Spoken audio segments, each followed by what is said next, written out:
What's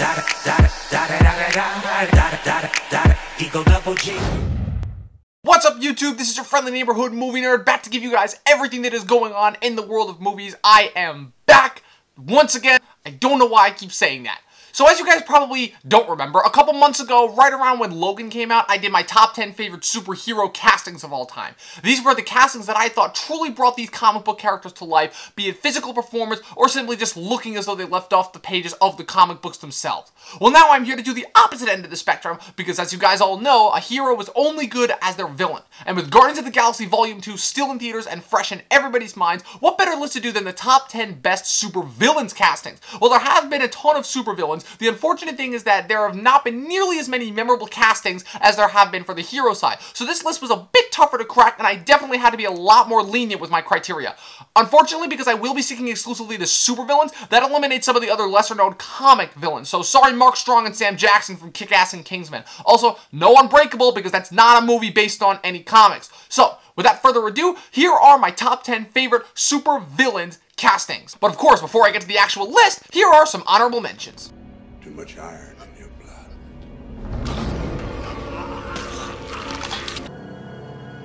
No.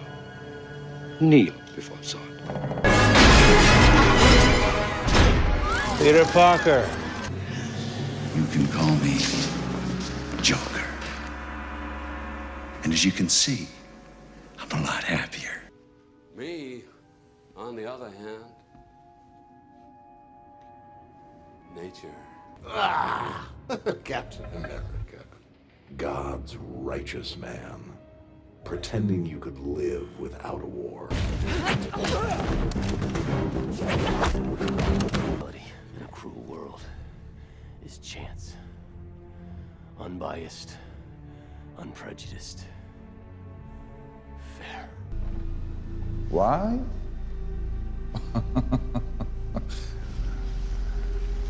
You don't call, you don't write.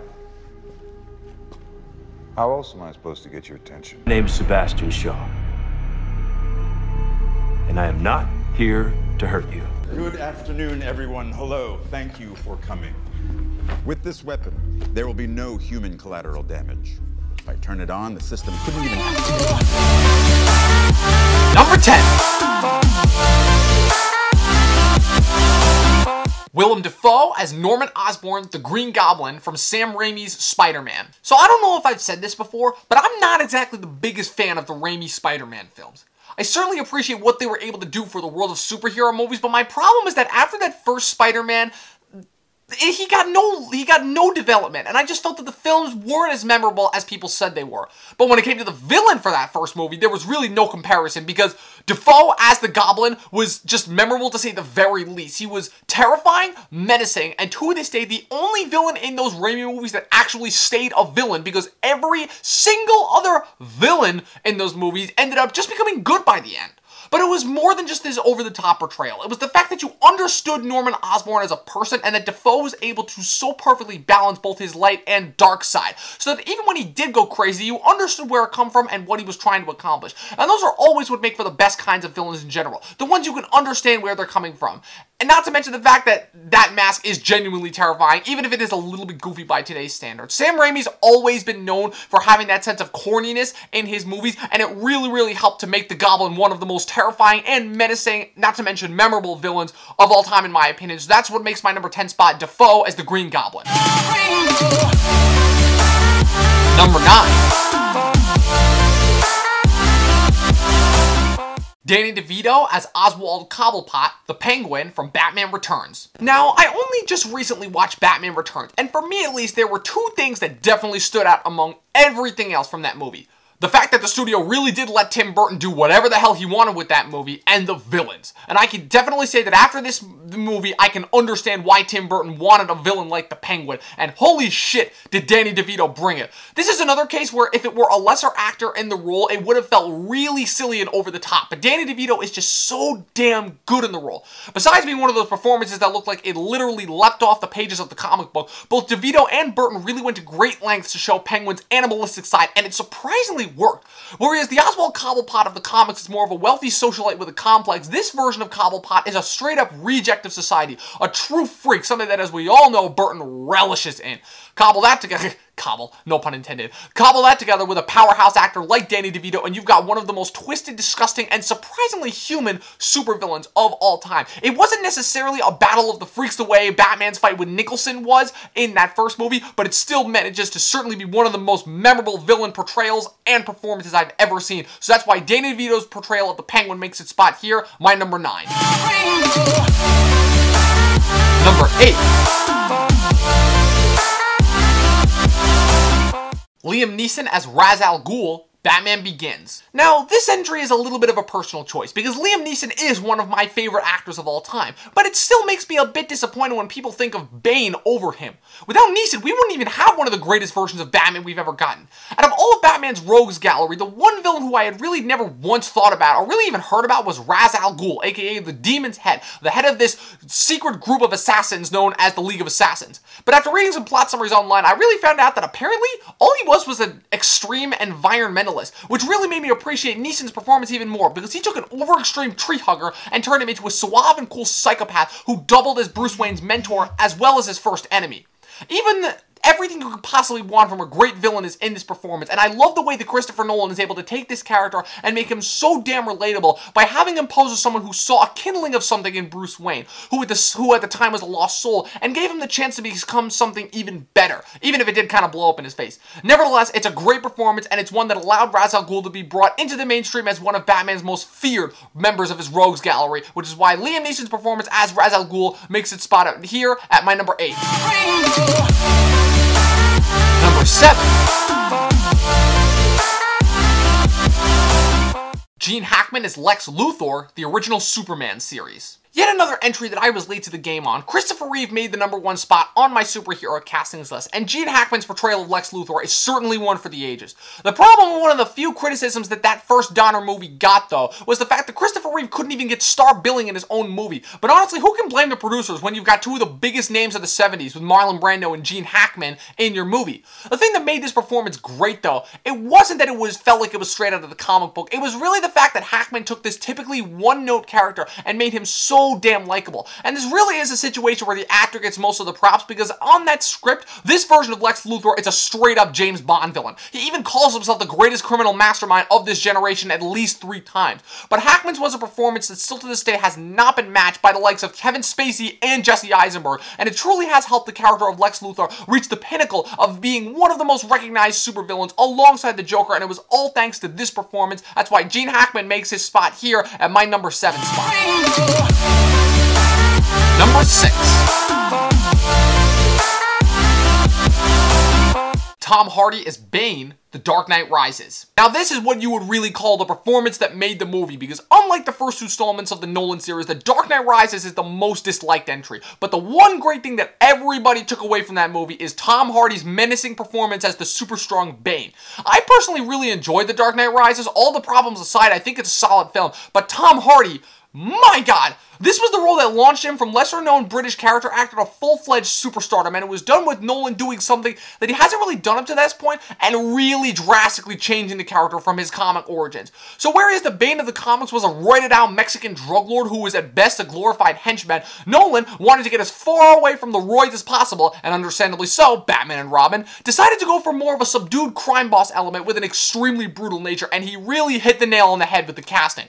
Whenever he needed to be subtle and charming, Hardy was subtle and charming, and whenever he needed to throw down and go all out, Hardy threw down and went all out. The thing that makes Hardy such a great actor is that he always manages to so well balance both the charming side and the brutal side, and that really shows in this performance.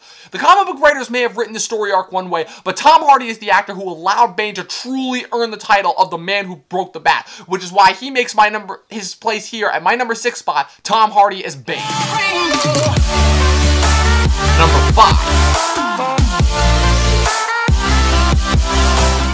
Michelle Pfeiffer as Selina Kyle, Catwoman, Batman Returns. Yet another entry from Batman Returns. It's the one that solved both one half of the villain's equation as well as providing an actually capable female love interest for Batman, because I don't know if I've said this before, but I could not friggin' stand Kim Basinger in that first Batman movie in 1989, which is why Michelle Pfeiffer's performance as Catwoman felt so refreshing.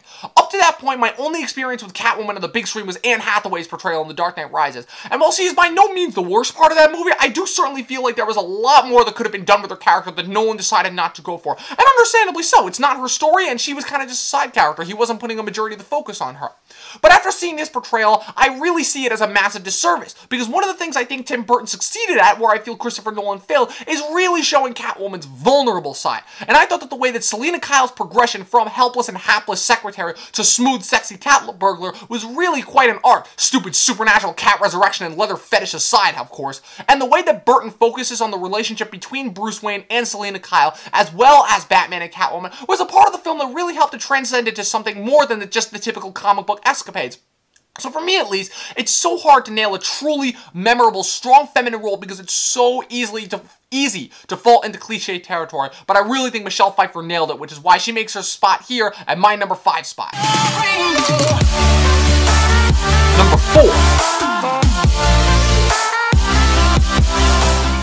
Tom Hiddleston is Loki, the Marvel Cinematic Universe. Still to this day, the only memorable villain entry in the entire Marvel Cinematic Universe, Hiddleston's Loki is the only villain that has been around so long as the heroes have, and for good reason. Hiddleston is fantastic in the part. I really don't know how he does it. Before that first Thor movie, I had no idea what this guy's acting abilities were. And he ended up being my favorite part of that first Thor movie. Now granted, when your only comparison for the character is this, I am Loki, god of mischief. Give me my mask! You really don't have that much to worry about, but he ended up being my favorite part of that first Thor movie, mostly because I've been in Loki's position in my own life so many times, which brings me right back to the whole point that I keep making over and over again, is that if you want to do your villains right, you have to make them relatable, and Hiddleston manages to turn Loki, the Asgardian god of mischief and trickery, into a feisty, witty, and extremely intelligent individual who really just wants what he feels is truly his. It's his performance that saves him in that first Avengers and that second Thor, and I really can't wait to see him back in Thor Ragnarok and Infinity War. He really takes the idea of this bratty teenager and transcends it to the next level, which is why Hiddleston makes his spot here at my number 4 spot. Number 3. Vincent D'Onofrio is Wilson Fisk, aka the Kingpin, Marvel's Daredevil TV series. So for this entry, I'm kind of cheating a little bit because this version of Kingpin isn't a film portrayal, but if you notice my title, I never actually said I was sticking exclusively to film, but honestly, I'm okay with that because Vincent D'Onofrio is flawless as Wilson Fisk. When I found out that Marvel was making Daredevil as a Netflix original TV series, I was all kinds of stoked because House of Cards was my favorite TV show on the air at the time. And then I found out they were casting Gomer Pyle from Full Metal Jacket as the Kingpin, and I got even more stoked because D'Onofrio's a great actor, and he hadn't been getting that much work up to that point. Then, when I finally saw the big guy on the screen in episode 4, I was like, done. What D'Onofrio was able to bring to the character of the Kingpin, this typically stoic, feared, and rather one-dimensional Godfather-like character, is something I've never really seen brought to any kind of villainous portrayal before, and that's self-doubt. I'm really serious. I don't think I've ever seen a supervillain with as much self-doubt as D'Onofrio's Kingpin, and it truly makes his portrayal something special. It's so good and so convincing that you almost forget that you're watching the bad guy of the show. At least until a Russian gangster unintentionally pisses him off and he crushes his head using nothing but a car door. This version of the Kingpin is so emotionally damaged and scarred, while still maintaining that sense that he knows everything's going to happen before it actually does happen, that it really makes him even more menacing, both for his own individual character and as the foils of the protagonist of the series. He's so good and he's so well developed that you forget you're actually watching a TV series here, which is why Vincent D'Onofrio makes his spot here at my number 3 spot. Number 2. Michael Fassbender as young Eric Lenshier, Magneto, the X-Men prequels. Now I know that X-Men fans everywhere are going to be pissed that I didn't go with Ian McKellen, so let me get this out of the way first. I think Ian is an incredible actor, and what he did in this performance as Magneto helped change the way that supervillains are portrayed in these types of films. Now, with all that being said, I think that Michael Fassbender's performance as Magneto is hands down one of the most grounded, heartbreaking, and truly despicable performances I've ever seen in film, let alone superhero films. Not only do we get the repeat of him pulling down the fence with his metal powers from the beginning of the first X-Men film to reintroduce us to who his character is, but then we get the added bonus of seeing his mother murdered in front of him. Then, what started out as a simple quest for revenge ends up boosting him onto the path that we know that he's going to end up on, after he meets Charles and he finally begins to realize that there's a bigger world out there outside of him and his own pain. So by the time he finally does manage to get his vengeance and kill his mother's murderer, he's no longer Eric Lensher, lost and alone, but rather Magneto, leader of the Brotherhood of Mutants, and ready to lead mutant kind in their fight to the top of the food chain, and Fassbender does this work beautifully. From a starting point in First Class to being easily the best part of the far inferior X-Men apocalypse, Fassbender truly has done the impossible, which is taking a character that we already thought we were familiar with, and who was already portrayed fantastically by another actor, and arguably doing a better job in the role. Prequels already have a bad enough rap, but what Matthew Vaughn was able to do with First Class, telling the story of Xavier and Magneto, and showing Magneto's simultaneous rise and fall, is truly, truly poetic. And Fassbender's performance is truly a performance that I would say transcends the character, because it's such a great performance that you could really stick that in any film and you wouldn't even be able to tell that you're watching a superhero film. Like, this is the type of performance that makes you forget you're watching a superhero film. That's how good this performance is, which is why Fassbender's portrayal of Magneto makes its spot here at my number 2 spot. And my number 1 selection is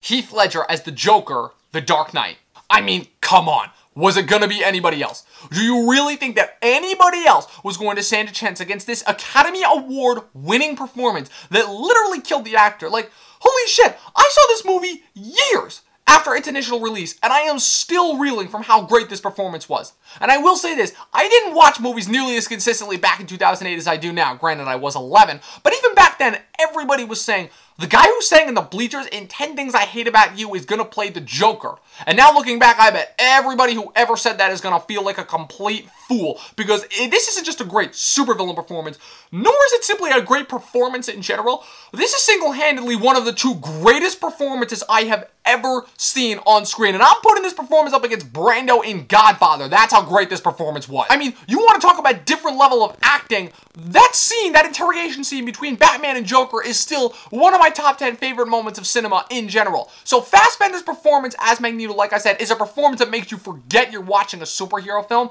But the thing about Ledger's performance as the Joker in Dark Knight is that Dark Knight already feels like a serious enough film because of the tone that Nolan set with the first one. So the fact that Ledger is able to transcend even that, which, for me, The Dark Knight is the highest bar you can possibly get for a superhero movie, that's a fantastic feat in and of itself. Just what Nolan was able to do, taking little bits and pieces from every version of the Joker that had been around so far and cobbling them together into this insane, twisted force of nature, and having Ledger manage to deliver on every level of the account. Like, I've even heard people who have gone back and said that Dark Knight is not as good as it is. I don't agree with that at all. They said that Ledger is, oh my god, it's just, what more can I say that hasn't already been said? It's one of the greatest performances of all time. It's the greatest portrayal of the best supervillain in all of the comics. It's still to this day the only performance for any superhero movie that has ever been nominated for an Academy Award. And yeah, sadly, it's a performance that was so good that it took the life of the actor who played him. R.I.P. Heath Ledger. Really wish you could have been around, but holy shit, way to go out with a bang. It's the best, it's one of my favorite performances of all time. It's the best portrayal of a supervillain in general. It's Heath Ledger as the Joker. Nothing else could possibly compete. So that's it. Those are my top 10 favorite supervillains castings of all time. Be sure to also check out my top 10 favorite superhero castings of all time, and also just check out the channel. Let me know what you guys think. Make sure you click that like button and that subscribe button. Follow me on the Twitter at Movie Nerd Review. Also check out the site movienerdreviews.com. That is it. I will see you guys next time.